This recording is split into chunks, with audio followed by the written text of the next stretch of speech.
Hello, my name is Pastor Kris Kollar. I am the pastor of Pleasant Valley Lutheran Church near Malabar Farm and St. Paul Lutheran Church in Lucas, Ohio. Greetings.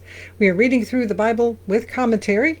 We're going to read all of it, even though some of it is a slog, but we're going to slog through all of it. We've gotten through 6 books already, the entire Torah, Genesis, Exodus, Leviticus, Numbers, and Deuteronomy, and the book that comes after the Torah, Joshua, which kind of continues the story of how the Israelites came to be. It goes all the way back to the beginning, Adam and Eve, then Abraham, Isaac, Jacob, then 12 sons, then they end up in Egypt, and then they become a huge group, and then they come out of Egypt with lots of signs and miracles, wander around the desert for a long time, and finally cross the Jordan from the east into the west. I guess if it's for you guys, it'd be from the east into the west, and cross the Jordan River into the land of Canaan and start conquering the peoples and subduing the peoples and taking the cities of the land of Canaan, which did not happen overnight. We're talking probably 5 years, if not more. Joshua gets old and full of years, and the Lord says, Joshua, you are old and full of years. And we reach the end of Joshua with all of the tribes having gotten their land and been allotted their portion. And some of the tribes, 2.5 tribes, are actually east of the Jordan River, and they get to go back and be with their sheep and women and children.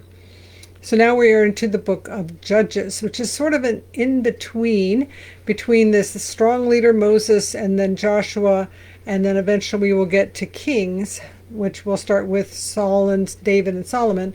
But in the middle there's kind of a tribal society with each of the tribes of Judah, the tribes of Israel, which includes Judah, the 12 sons of Israel, become these tribes, these groups. And so each of them would have had a tribal leader. And then there were also a few people who were kind of leading over the whole thing, but loosely. So it was more like a confederation of tribes, but every now and then there would be some major problem. A judge would rise to defend the country. And over and over and over, we're going to hear in Judges that the people forgot God. And then they cried out to God, and then God came. The people forgot God, and somebody came and made their life miserable. Then they cried out to God, and God came, brought them a deliverer or a judge or a military leader. They defeated the people, and they're like, yay, God. And then time went by, and they forgot God again. So the judges that we will read about in the book of Judges, some of them are more like military leaders who respond to a crisis, and others of them actually are judges who judge, who make decisions. Generally speaking, probably within each tribe there would have been some kind of structure, tribal leaders, that people would have gone to their local structure to handle any kind of problem or conflict. So the judges would have handled either very complicated cases or maybe some kind of issues between tribes, bigger issues. For the most part, they were people that were serving God and serving the people. Some of the women in Judges are very cool. Deborah is one of the judges, and she is leading and judging Israel. And some of the other women in Judges are just horribly mistreated, and just it's very sad. And generally speaking, this is what I learned in seminary from Dr. Hawk. We start at the beginning, and they're doing pretty good, and the judges that they get are pretty good. And as they go through the book of Judges, which takes a long period of time, they kind of get worse and worse and worse. Israel as a nation gets worse, and the judges that rise to help them are less and less awesome, shall we say. And as we will find as we will read through it, if we're going to read the entire Bible, we're going to read the entire Bible, and I'm going to trip over names, and we're going to read through it anyway, and we'll get there eventually. But we are now to the book of Judges. So let us start chapter 1 of Judges. And they're going to talk about the death of Joshua, and then later on we're going to hear about Joshua. So one more comment before we actually start reading, that is, many of these stories are ancient and were probably handed down orally through tradition, and then at some point somebody wrote them down and collected them and kind of did commentary as they did. So they call that the Deuteronomistic editor, kind of.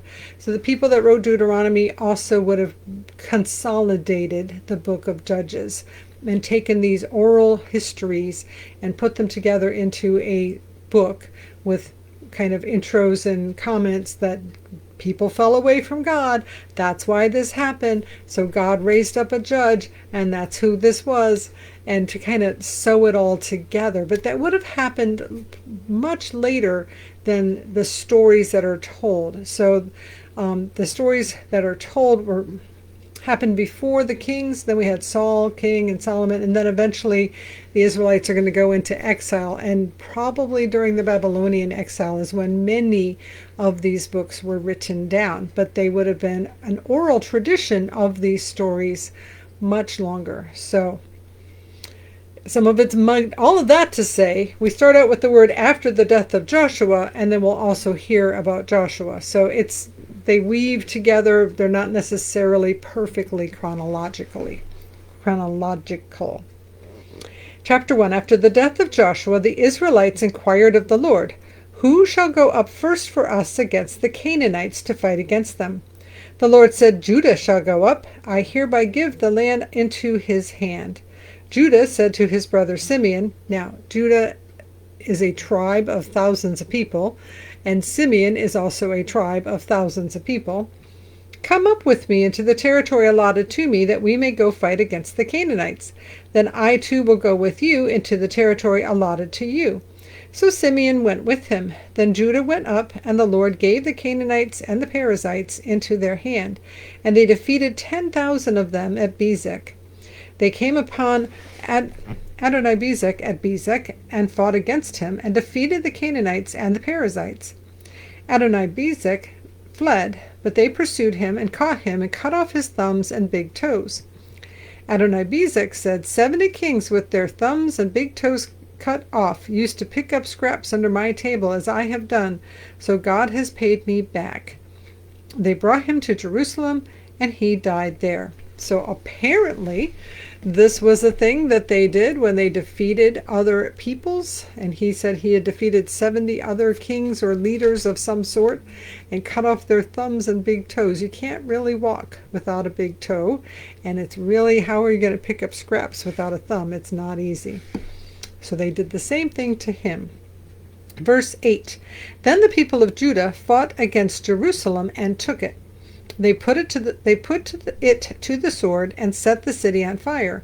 Afterward, the people of Judah went down to fight against the Canaanites, who lived in the hill country, in the Negev, and in the lowland. So the Negev, sometimes Negev, it's Negeb, but it's sometimes spelled with a V. It's a big desert area, kind of at the far southern part of Israel. And then the lowland and hill country is sort of between the shore and the hills. There's this lowland, hilly. Hill country is near Jerusalem. It's very hilly. Where was I? Negev and the lowland. Verse 10. Judah went against the Canaanites who lived in Hebron. The name of Hebron was formerly Kiriath Arba, which means town of Arba. And they defeated Sheshai and Ahiman and Talmai. From there they went against the inhabitants of Debir. The name of Debir was formerly Kiriath Sefer. Then Caleb said, "Whoever attacks Kiriath Sefer and takes it, I will give him my daughter Aksa as wife." And Othniel, son of Kenaz, Caleb's younger brother, took it. So his nephew wanted to marry his cousin, took it, and he gave him his daughter Aksa as wife. When she came to him, she urged him to ask her father for a field. As she dismounted from her donkey, Caleb said to her, "What do you wish?" So basically, you've got this whole big desert city that you've won. She said to her father, Caleb, "Give me a present, since you have set me in the land of the Negev. Give me also Gulath-Maim." So Caleb and Gulath-Maim, it says basins of water. So she wants some air. And back in Joshua, we heard she asked for a field. So here she's asking for basins of water. So Caleb gave her Upper Guloth and Lower Guloth. In other words, don't just give me the desert. I need to have some area with some water as well, please, Papa. And he said yes and gave her 2 areas. Verse 16, the descendants of Hobab the Kenite, Moses' father-in-law, and there was a big footnote that says, here he's referred to as Hobab. Earlier we heard him referred to as Jethro, and then in another place he's referred to as, what was the other name that he has? It's like, what was his name? And again, some of this is oral tradition, and as language changes, then also the way that we refer to people changes. And I've lost where I cannot remember. It's Jethro, and here he's called Hobab, and then he also at another point was referred to, here it is, Reuel. And so Jethro, Reuel, or Hobab, which of those was his name? Well, and it has to do with oral tradition and language and how they refer to people. And sometimes they say he's a Midianite, and sometimes they say he's a Kenite. Probably they are very closely related groups of people, and probably it has to do with spelling and how we pronounce names. So the descendants of Hobab the Kenite, Moses' father-in-law, went up with the people of Judah from the city of palms into the wilderness of Judah, which lies in the Negev near Arad. Then they went and settled with the Amalekites. Judah went with his brother Simeon, and they defeated the Canaanites who inhabited Zephath and devoted it to destruction, which means they burned the whole thing and gave it to God. So the city was called Hormah, which apparently means, no, I don't have a footnote, so I don't know what that means. The city was called Hormah. Judah took Gaza, they have it as Gaza, but Gaza with its territory, Ashkelon with its territory, and Ekron with its territory. And those are 3 of the 5 cities along the coast.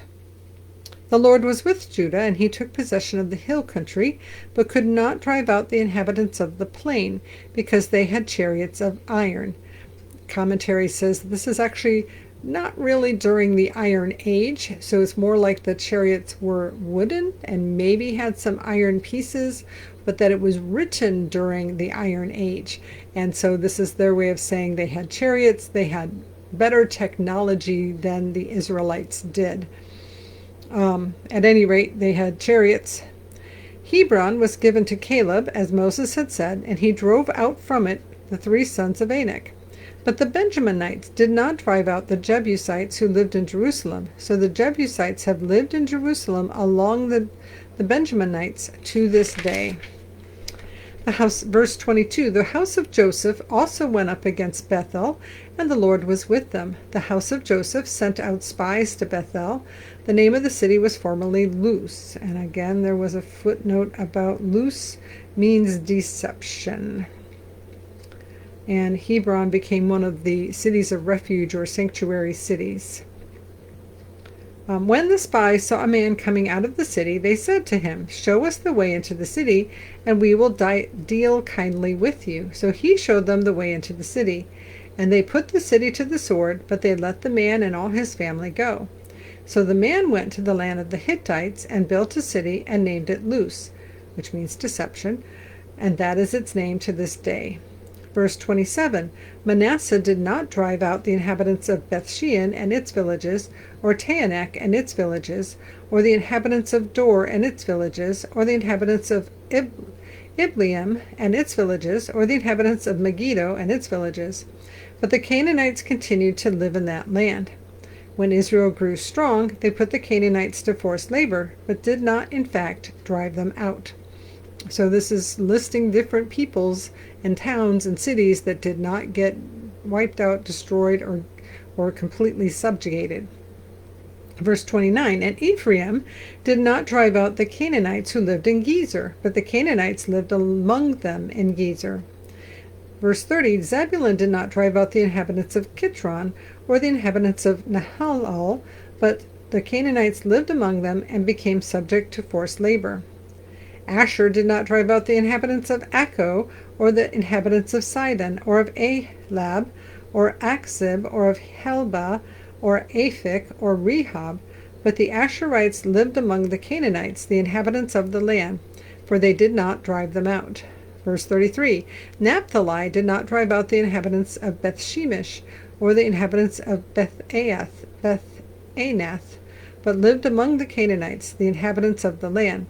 Nevertheless, the inhabitants of Bethshemesh and Beth-Anath became subject to forced labor for them. Verse 34, the Amorites pressed the Danites back into the hill country. They did not allow them to come down to the plain.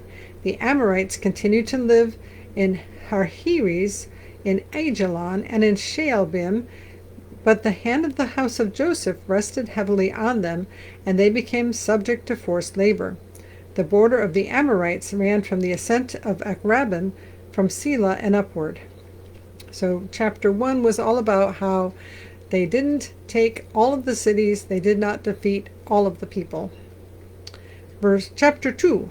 Now the angel of the Lord went up from Gilgal to Bochim, and said, I brought you up from Egypt, and I brought you into the land that I promised to your ancestors. I said, I will never break my covenant with you. For your part, do not make a covenant with the inhabitants of this land. Tear down their altars. But you have not obeyed my command. See what you have done. So now I say, I will not drive them out from before you, but they shall become adversaries to you, and their gods shall be a snare to you. When the angel of the Lord spoke these words to all the Israelites, the people lifted up their voices and wept. So they named that place Bochim, and there they sacrificed to the Lord. And Bochim apparently means weepers. Verse 6, when Joshua, who we thought would die, but no, he's not quite dead yet. No, it's just that, like I said, it's not necessarily precisely chronological. It's an oral history, and it's all woven together, and some of it overlaps back and forth. Verse 6, when Joshua dismissed the people, the Israelites all went to their own inheritances to take possession of the land. The people worshipped the Lord all the days of Joshua, and all the days of the elders who outlived Joshua, who had seen all the great works that the Lord had done for Israel. And this is very much like what we just read at the end of the book of Joshua, which is part of the reason that the scholars think that the people who wrote Deuteronomy and Joshua also had a heavy hand on the book of Judges, that they collected previous stories, but they tied them together with paragraphs like this one. Verse 8, Joshua son of Nun, the servant of the Lord, died at the age of 110 years. So they buried him within the bounds of his inheritance at Timnath-Heres, in the hill country of Ephraim, north of Mount Gaash. Moreover, that whole generation was gathered to their ancestors, and another generation grew up after them, who did not know the Lord or the work that he had done for Israel. So gathered to their ancestors is a euphemism for they died. They passed away, we would say. Sometimes we say they passed away, he's gone. We don't like to say he died. It just is too harsh. So gathered to his ancestors was the nice way of saying that an entire generation had passed. And the reason that they say gathered to their ancestors is the tradition was a person would die, they would be buried usually like in a cave, and after 1 year they would go in and collect the bones and put them into a box called an ossuary, and all of the family would be in the same box. So you are gathered, literally your bones are gathered together and put into the same box with the rest of your ancestors. So that I love this expression, gathered to their ancestors. So a euphemism for they died. And we would say they passed away, they passed on, they've gone to the other side. Gathered to their ancestors. Verse 11, then the Israelites did what was evil in the sight of the Lord and worshipped the Baals. They abandoned the Lord their God of the Lord, the God of their ancestors, who had brought them out of the land of Egypt. They followed other gods from among the gods of the peoples who were all around them, and bowed down to them, and they provoked the Lord to anger. They abandoned the Lord and worshipped Baal and the Astartes. So both of those are fertility gods. Baal is male, Astarte is female, and it would have been quite gross, some of the stuff that they would have done. So the anger of the Lord was kindled against Israel, and he gave them over to the plunderers who plundered them, and he sold them into the power of their enemies all around, so that they could no longer withstand their enemies. Whenever they marched out, the hand of the Lord was against them to bring misfortune, as the Lord had warned them and sworn to them, and they were in great distress. And you can kind of hear the editors coming from way into the future, quoting back, well, this happened because they weren't good. They didn't follow God. The priests are saying, you got to follow God, or this is what happens. Verse 16, then the Lord raised up judges who delivered them out of the power of those who plundered them. Yet they did not listen even to their judges, for they lusted after other gods and bowed down to them. They soon turned aside from the way in which their ancestors had walked, who had obeyed the commandments of the Lord.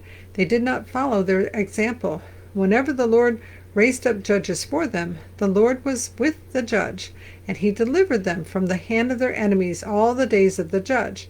For the Lord would be moved to pity by their groaning because of those who persecuted and oppressed them. But whenever the judge died, they would relapse and behave worse than their ancestors, following other gods, worshiping them, and bowing down to them. They would not drop any of their practices or their stubborn ways. So the anger of the Lord was kindled against Israel, and he said, because this people have transgressed my covenant that I commanded their ancestors, and have not obeyed my voice, I will no longer drive out before them any of the nations that Joshua left when he died.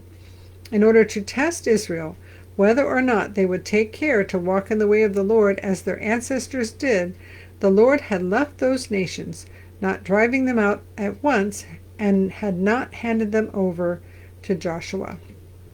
So that is chapters 1 and 2 of the book of Judges, and tomorrow we will actually start talking about the judges and the names of the first few, and it really, they are, Judges is a fun book to read through. Instead of having lists of names of towns that Pastor Kathy can't pronounce, or lists of names that I can't even begin to say right, instead we're going to get to read about stories about God, about judges who came and fought for God, and how they went. So we will start that tomorrow. In the meantime, thanks for being here. May the Lord bless you and keep you. May the Lord make his face shine upon you and be gracious unto you. May the Lord look at you with favor and give you peace. In the name of the Father, and of the Son, and of the Holy Spirit. Amen. Go in peace. Like, subscribe, comment. We're so glad that you're here. Thanks so much for being here. See you tomorrow.